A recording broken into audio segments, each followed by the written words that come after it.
इसे कहते हैं कसक और चाहत। ट्रेन चलने को ही थी कि अचानक कोई जाना पहचाना सा चेहरा जनरल बोगी में आ गया। मैं अकेली सफ़र पर थी, सब अजनबी चेहरे थे। स्लीपर का टिकट नहीं मिला तो जनरल डिब्बे में ही बैठना पड़ा, मगर यहाँ ऐसे हालात में उस शख्स से मिलना ज़िंदगी के लिए एक संजीवनी के समान था।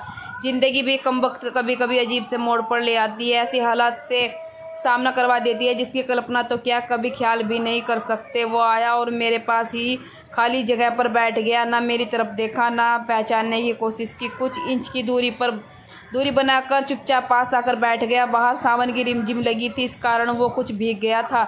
मैंने कनकियों से नज़र बचाकर उसे देखा। उम्र के इस मोड़ पर भी कमबख्त वैसा का वैसा ही था। हाँ, कुछ भारी हो गया था मगर इतना ज़्यादा नहीं। फिर उसने जेब से चश्मा निकाला और मोबाइल में लग गया। चश्मा देखकर मुझे कुछ आश्चर्य हुआ।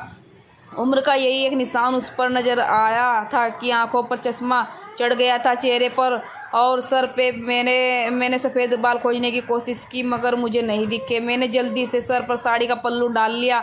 बालों को डाई किए काफ़ी दिन हो गए थे, मुझे ज़्यादा तो नहीं थे पर सफ़ेद बाल मेरे सर पे मगर इतने ज़रूर थे कि गौर से देखो तो नज़र आ जाएं।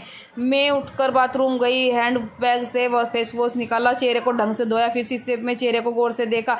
पसंद तो नहीं आया मगर अजीब सा मुँह बनाकर शीशा वापस बैग में डाला और वापस अपनी जगह पर आ गई। मगर वो साहब तो खिड़की की तरफ से मेरा बैग सरकाकर खुद खिड़की के पास बैठ गए थे। मुझे पूरी तरह देखा भी नहीं, बस बिना देखे ही कहा कि सॉरी। भाग कर चढ़ा तो पसीना आ गया था, थोड़ा सूख जाए तो फिर जगह बैठ जाऊंगा। अपने मोबाइल में लग गया। मेरी इच्छा जाने की कोशिश नहीं की। उसकी यही बात मुझे हमेशा से बुरी लगती थी। आज भी मैंने उसे नहीं बुलाया। वो था 10 सालों बाद भूल गया। मैंने शायद सोचा कि मैं मोटी हो गई हूँ इसलिए वो भूल गया। जिस शख्स को जीवन में कभी भूला ही नहीं पाई, उसने मेरा चेहरा तक याद नहीं है। माना कि औरतों को ताड़ने की उसकी आदत नहीं, मगर पहचाने भी नहीं। शादीशुदा है, मैं भी शादीशुदा हूँ, जानती थी इसके साथ रहना मुश्किल है, मगर इतना मतलब तो यह है नहीं कि ख्यालों को, अपने सपनों को जीना छोड़ दो। एक तमन्ना थी कि कुछ पल खुल के उसके साथ गुजारो, माहौल दास्तान नहीं हो मगर हो तो सही। आज वही शख्स पास बैठा था जिसे स्कूल टाइम से मैंने दिल में बसा रखा था। सोशल मीडिया पर उसके सारे अकाउंट चोरी चोरी छुपे देखा करती थी। उसकी हर कविता, हर शायरी में खुद को खोजा करती थी। वह तो आज पहचान ही नहीं रहा। माना कि हम लोगों में कभी प्यार की पिंगे नहीं चली, ना कभी इजहार हुआ। हाँ, वो हमेशा मेरी केयर करता था और मैं उसकी केयर करती थी। कॉलेज छूटा तो मेरी शादी हो गई और वो फौज में चला गया, फिर उसकी शादी होगी। जब भी गांव आती हूँ उसके बारे में खबर लेती हूँ। बस यही ज़िंदगी गुजर गई। आधे घंटे से ऊपर हो गया। वो आराम से खिड़की के पास बैठा मोबाइल में लगा हुआ था। देखना तो दूर की, चेहरा भी ऊपर नहीं किया। मैंने कभी मोबाइल में देखती, कभी उसकी तरफ। सोशल मीडिया पर एक उसके अकाउंट खोल कर देखा, तस्वीर मिलाई, वही था, पक्का वही, कोई शक नहीं था। वैसे भी हम महिलाएं पहचानने में कभी धोखा नहीं खा सकती। 20 साल बाद भी सिर्फ आंखों से पहचान ले। फिर और कुछ वक्त गुजरा, माहौल वैसा का वैसा ही था। मैं बस पहलू बदलती रही। फिर अचानक टीटी आया, उस सबसे टिकट पूछ रहा था। मैंने अपना टिकट दिखा दिया। उससे पूछा तो उसने कहा नहीं है। टीटी बोला फाइन लगेगा। वह बोला लगा दो। टीटी कहाँ से का टिकट बना? उसने जल्दी से जवाब नहीं दिया। मेरी तरफ देखने लगा। मैं कुछ समझी नहीं। उसने मेरे हाथों में थमी टिकट को गौर से देखा, फिर टीटी से बोला कानपुर। टीटी ने कानपुर की टिकट बना कर दी और पैसे लेकर चला गया। वह फिर से मोबाइल में तल्लीन हो गया। आखिर मुझसे रहा नहीं गया। मैंने पूछ ही लिया कि कानपुर में कहाँ रहते हो? वह मोबाइल में नजरें गड़ाए हुए बोला कहीं नहीं। वह चुप हो गया तो मैं फिर बोली किसी काम से जा रहे हो? वह बोला हाँ। अब मैं चुप हो गई। वह अजनबी की तरह बात कर रहा था और अजनबी से कैसे पूछ लूँ कि किस काम से जा रहे हो? कुछ देर चुप रहने के बाद फिर मैंने पूछ लिया वहाँ शायद आप नौकरी करते हो? उसने कहा नहीं। मैंने फिर हिम्मत करके पूछा तो किसी से मिलने जा रहे हो? वही संक्षिप्त उत्तर नहीं।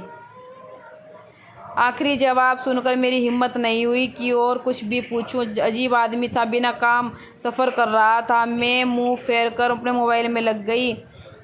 कुछ देर बाद खुद ही बोला ये भी पूछ लो क्यों जा रहे हो? कहाँ? क्यों जा रहा हूँ? कानपुर। मेरे मुंह से जल्दी से निकला बताओ क्यों जा रहे हो? फिर अपने ही उतावलेपन में मुझे शर्म सी आ गई।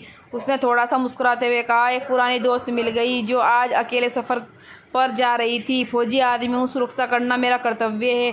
अकेले कैसे जाने देता, इसलिए उसे कानपुर तक छोड़ने जा रहा हूँ।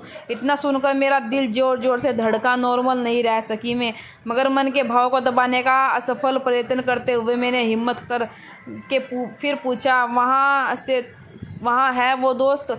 कमबख्त फिर मुस्कुराता हुआ बोला यही मेरे पास बैठी है वरना। इतना सुनकर मेरे सब कुछ समझ में आ गया कि क्यों उसने टिकट नहीं लिया, क्यों उसे तो पता ही नहीं था कि मैं कहाँ जा रही हूँ। सिर्फ और सिर्फ मेरे लिए वह दिल्ली से कानपुर का सफ़र कर रहा था। जानकर इतनी खुशी मिली कि आंखों में आंसू आ गए। दिल के भीतर एक गोला सा बना और फट गया। परिणाम में आंखें तो भीगी थी। बोला, रो क्यों रही हो? मैं बस इतना ही कह पाई, तुम मर्द हो, नहीं समझ सकते। वह बोला, क्योंकि थोड़ा बहुत लिख लेता हूँ, इसलिए कवि और लेखक भी हूँ, सब समझ सकता हूँ। मैंने खुद को संभालते हुए कहा, शुक्रिया मुझे पहचानने के लिए और मेरे लिए इतना टाइम निकालने के लिए। वह बोला, प्लेटफार्म पर अकेली घूम रही थी, कोई साथ नहीं दिखा तो आना पड़ा। कल ही रक्षाबंधन था, इसलिए बहुत भीड़ है। तुमको यूँ अकेले सफ़र नहीं करना चाहिए। क्या करती, उनकी छुट्टी नहीं मिल रही थी और भाई यहाँ दिल्ली में आकर बस गए। राखी बांधने तो आना ही था। मैंने मजबूरी बताई। ऐसे भाइयों को राखी बांधने आई हो जिनको ये भी फिक्र नहीं कि बहन इतना लंबा सफ़र अकेले कैसे करेगी। भाई शादी के बाद भाई रहे ही नहीं, भाभीियों के हो गए, मम्मी पापा नहीं रहे कहकर मैं उदास हो गई। वह फिर बोला, तो पति को तो समझना चाहिए, उनकी बहुत बिजी लाइफ है। मैं ज़्यादा डिस्टर्ब नहीं करती और आजकल इतना ख़तरा नहीं रहा, कर लेती हूँ मैं अकेले सफ़र। तुम अपनी सुनाओ, कैसे हो? अच्छा हूँ, कट रही है ज़िंदगी। मेरी याद आती थी क्या?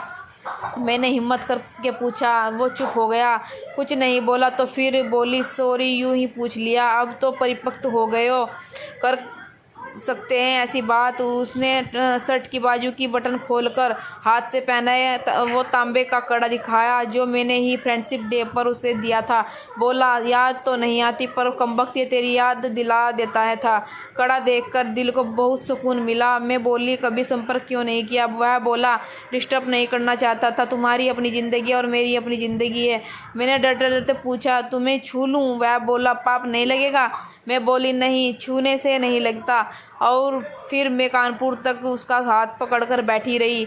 बहुत सी बातें हुई। ज़िंदगी का एक ऐसा यादगार दिन था जिसे आखिरी सांस तक नहीं भुला पाऊंगी। वह मुझे सुरक्षित घर छोड़कर गया, रुका नहीं, बाहर से ही चला गया। जम्मू थी उसकी ड्यूटी, चला गया। उसके बाद उससे कभी बात नहीं हुई क्योंकि हम दोनों ने एक दूसरे का फ़ोन नंबर नहीं लिए। हालांकि हमारे बीच में कभी भी नापाक कुछ भी नहीं हुआ। एक पवित्र सा रिश्ता था, मगर रिश्तों की गरिमा बनाए रखना जरूरी था। फिर ठीक 1 महीने बाद मैंने अखबार में पढ़ा कि वो देश के लिए शहीद हो गया। क्या गुजरी होगी मुझ पर वर्णन नहीं कर सकती, उसके परिवार पर क्या गुजरी होगी पता नहीं। लोक लाज के डर से मैं उसके अंतिम दर्शन भी नहीं कर सकी। आज उससे मिले 1 साल हो गया। आज भी रक्षाबंधन का दूसरा दिन है। आज भी सफ़र कर रही हूँ, दिल्ली से कानपुर जा रही हूँ। जानबूझकर जनरल डिब्बे का टिकट लिया है मैंने। अकेली हूँ, न जाने कि दिल क्यों आस पाले बैठा है कि आज फिर आएगा और पसीना सुखाने के लिए उसी खिड़की के पास बैठेगा। एक सफ़र वो था जिसमें कोई हम सफ़र था, एक सफ़र आज है जिसमें उसकी यादें हम सफ़र हैं। बाकी ज़िंदगी का सफ़र जारी है। देखते हैं कौन मिलता है और कौन साथ छोड़ता है। वीडियो कैसी लगी फ्रेंड्स, लाइक ज़रूर करना और चैनल को सब्सक्राइब ज़रूर करके जाना।